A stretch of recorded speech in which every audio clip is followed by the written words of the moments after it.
God almost certainly does not exist, and one of the main reasons I feel so confident saying that is because of the problem of evil. For instance, why is it that there are innocent children who are born into this world who almost immediately develop debilitating illnesses just to suffer and pass away?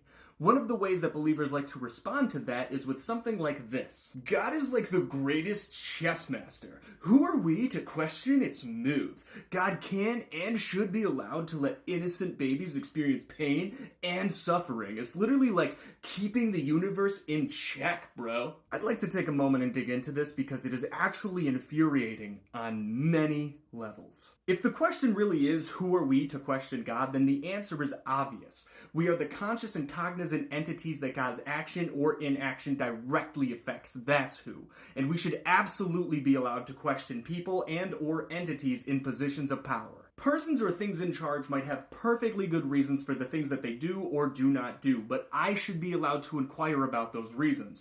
Also, if the reasons given don't satisfy me, then I should be allowed to raise that point and potentially change things. If I can't, then the person or thing in charge sucks. It does not actually care about me or the other things and people it is in charge of. It literally just wants to go about its business and never be questioned. All that this mindset teaches is blind obedience. It teaches people to just trust whatever or whoever is in a position of power no matter what they do. And therein lies the biggest problem.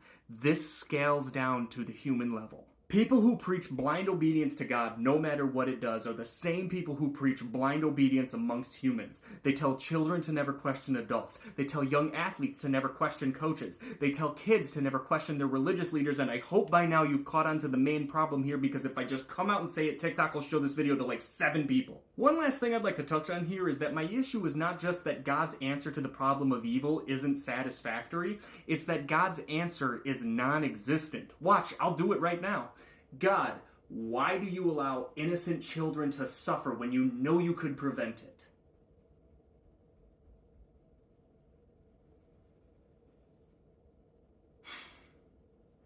If God is real, its answer is silence. It's not a bad reason. It's no reason, and that is arguably worse. It would be like if you witnessed the President of America unalive someone, and then you asked, why would you do that? And the President looks at you and says nothing. And then a bunch of fans of the President run and get all up in your face and say, you're not allowed to question the President, ever!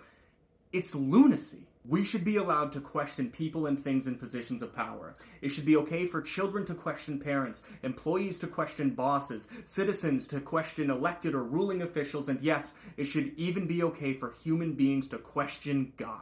All of that said, I don't even believe that God exists. So I'm going to be over here being good without God, and I hope that you have an absolutely amazing night.